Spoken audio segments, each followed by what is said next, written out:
என்ன பேசுவது என்று புரியாமல் நான் விழித்துக் கொண்டிருக்கிறேன். காரணம், நம்முடைய ஐயா ஆசிரியர் அவர்கள் எனக்கு அளித்திருக்கக்கூடிய அந்த பரிசை வாங்குகிற போது என்னையே நான் மறந்திருக்கிறேன்.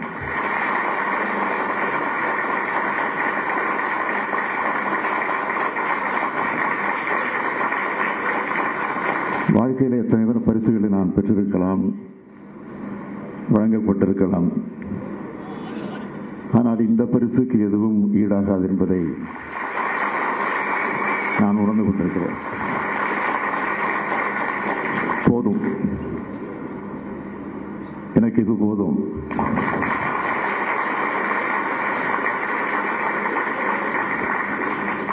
திராவிட மாடல் என்றால் என்ன என்று கேலி செய்து கொண்டிருக்கக்கூடியவர்களுக்கு இந்த கைத்தறி ஒன்றே போதும்.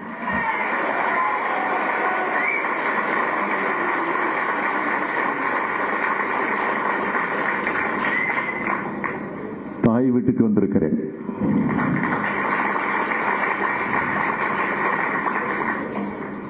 தாய் வீட்டுக்கு வருகிற போதெல்லாம் நான் உணர்ச்சியை, எழுச்சியை தொடர்ந்து பெறுவது உண்டு. ஆக அதை பெற்று இன்றைக்கு உங்கள் முன்னால் நான் நின்று கொண்டிருக்கிறேன். ஆண்டாண்டு காலமாக ஒடுக்கப்பட்ட தமிழினம் ஒற்றுமை பெறவும், சுயமரியாதை உணர்வு பெற்று மேலெழுந்து நிற்கவும் தன்னுடைய வாழ்நாள் முழுவதும் பாடுபட்டு பல்வேறு தியாகங்களை புரிந்து நம்முடைய இனத்திற்காக அயராது உழைத்திருக்கக்கூடிய நம்முடைய ஈரோட்டு சிங்கம் பகுத்துறை புகழ்வன் தந்தை பெரியார் அவருடைய மறைந்த இந்த நாளில் அவருடைய கருத்துக்களை, அவருடைய எண்ணங்களை, அவருடைய போராட்டங்களை, அவருடைய தியாகங்களை, அவருடைய வாழ்க்கை வரலாற்றை நம்முடைய இளைய தலைமுறையினருக்கு எடுத்துச் செல்லக்கூடிய வகையில் டிஜிட்டல் நூலகமாக, ஆய்வு மையமாக இன்றைக்கு திறந்து வைக்கப்பட்டிருக்கிறது. தந்தை பெரியார் அவர்கள் தன் பயணத்தை முடித்துக் கொண்டார். நாம் தொடர்வோம் என்று கலைஞர் அவர்கள் சொன்னாரே, தந்தை பெரியாரின் தொண்டர்களான நாம் அந்த பயணத்தை தொடங்கி இந்த முன்னெடுப்பை செஞ்சிருக்கிறோம். அவர் ஆழ்ந்த காலத்தில் அவர் பேசின முற்போக்கு கருத்துக்களுக்காக,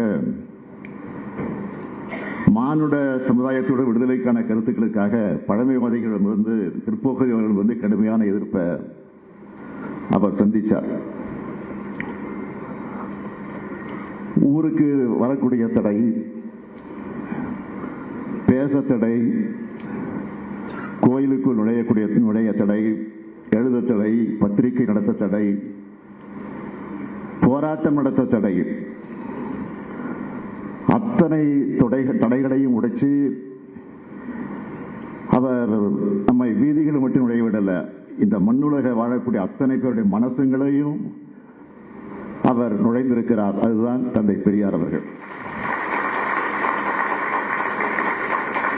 அதனால் தந்தை பெரியார் அவர்கள் மறைந்த 50 ஆண்டுகளுக்கு பிறகும் இன்றைக்கு அவரை பேசிக் கொண்டிருக்கிறோம், அவரை பற்றி புகழ்ந்து கொண்டிருக்கிறோம், அவருடைய வரலாற்றை எடுத்து சொல்லிக் கொண்டிருக்கிறோம். அவரை இன்றைக்கு நினைவுபடுத்தி அந்த உணர்வுகளை இன்றைக்கு நாம் வெளிப்படுத்திக் கொண்டிருக்கிறோம். இதுதான் தந்தை பெரியாருடைய தனித்தன்மை.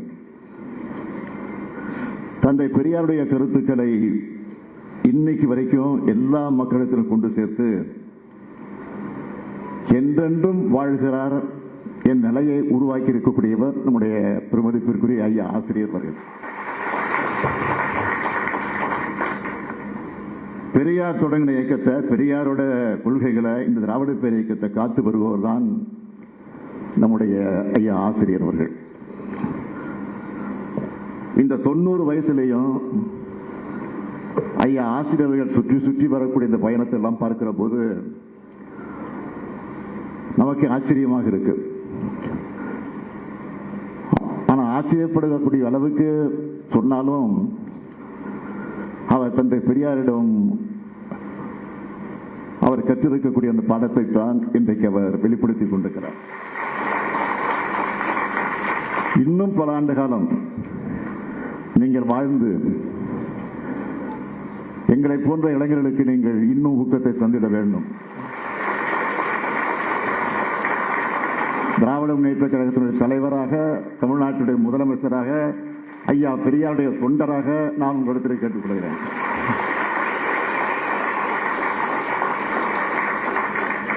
பெரியாரின் தொண்டராக நான் வாழ்த்துகிறேன், வாழ்த்துகிறேன், வாழ்த்துகிறேன். பெரியாரின் மண்ட சிறப்பை உலகம் தொழுன்னு புரட்சி கவிஞர் பாவேந்தர் பாரதிதாசன் பாடினார். இன்னைக்கு தந்தை பெரியாரை உலகமயமாக்கி உலகத்துடைய பொது சொத்தாக கொண்டு சேர்த்திருக்கிறோம். இந்த நூலகத்தை சிறப்புற உருவாக்கி தந்திருக்கக்கூடிய ஆசிரியர்களுக்கும் தம்பி அன்புராஜ் அவர்களுக்கும் நான் இந்த நேரத்தினுடைய வாழ்த்துக்களையும் பாராட்டுகளையும் தெரிவித்துக் கொள்கிறேன். நினைச்சு பார்க்கிறேன், ஐயா வர்றபோது சொன்னார், 1974ஆம் ஆண்டு நம்முடைய முத்தமிழறிஞர் கலைஞர் அவர்கள் முதலமைச்சராக இருந்தபோது இதே திடலுக்கு வந்து பகுத்தறிவு நூலகம் மற்றும் ஆய்வு மையத்தை அன்றைக்கு திறந்து வைத்திருக்கிறார் முதலமைச்சராக. அதுக்கு பெரியாற்றில் உருவாக்கப்பட்டிருக்கக்கூடிய இந்த டிஜிட்டல் நூலகம் எல்லா வகையிலும் பயன்படக்கூடிய வகையில் இன்றைக்கு அவருடைய மகனாக இருக்கக்கூடிய ஸ்டாலின் அவர்கள் முதலமைச்சராக வந்து இன்றைக்கு இந்த ஆய்வு மையத்தை நான் தொடங்கி வைத்திருக்கிறேன். எப்பவும் பயனுள்ள பணிகளை பார்த்து பார்த்து செய்யக்கூடியவர் நம்முடைய ஆசிரியர் அவர்கள். எனவே திராவிட கழக தோழர்களையும் இதுக்கு உறுதுணையாக அத்தனை பேரையும் இந்த நேரத்தில் நான் மனதார வாழ்த்துகிறேன், பாராட்டுகிறேன். நம்முடைய பகுத்தறிவு போல தந்தை பெரியார் அவர்களுக்கு எனது இனமான வணக்கத்தை இந்த நேரத்தில் செலுத்துகிறேன். ஐயா குறிப்பிட்டு சொன்னார், அண்மையில் கேரள மாநிலத்தில் இருக்கக்கூடிய வைக்கம் போராட்டத்தை நினைவுபடுத்தி வைக்கம் வீரராக வலம் வந்த தந்தை பெரியாருக்கு அங்கு புதிய மாளிகையும் கம்பீரமான சிலையும் இளைய சமுதாயம் பயன்படக்கூடிய வகையில் ஒரு பெரிய நூலகமும் திறந்து வைக்கப்பட்டு வைக்கும் விழாவை சிறப்பாக நடத்தினோம். அப்பொழுது நான் உணர்ந்தது என்னவென்று கேட்டால், ஐயா ஆசிரியர்கள் அப்படியே மெய்மறந்து அந்த நிகழ்ச்சிக்கு வந்தார். வந்தது மட்டுமல்ல, என்னை மனதார பாராட்டினார், வாழ்த்தினார். இன்னும் நீங்கள் என்னை பாராட்ட வேண்டும், வாழ்த்த வேண்டும், அதற்காக நான் காத்திருக்கிறேன் என்பதை மாத்திரம் இந்த நேரத்தில் எடுத்து சொல்லி, ஐயா புகழ் வாழ்க வாழ்க வாழ்க என்று தெரிவித்து என் உரையை நிறைவு செய்கிறேன். நன்றி, வணக்கம்.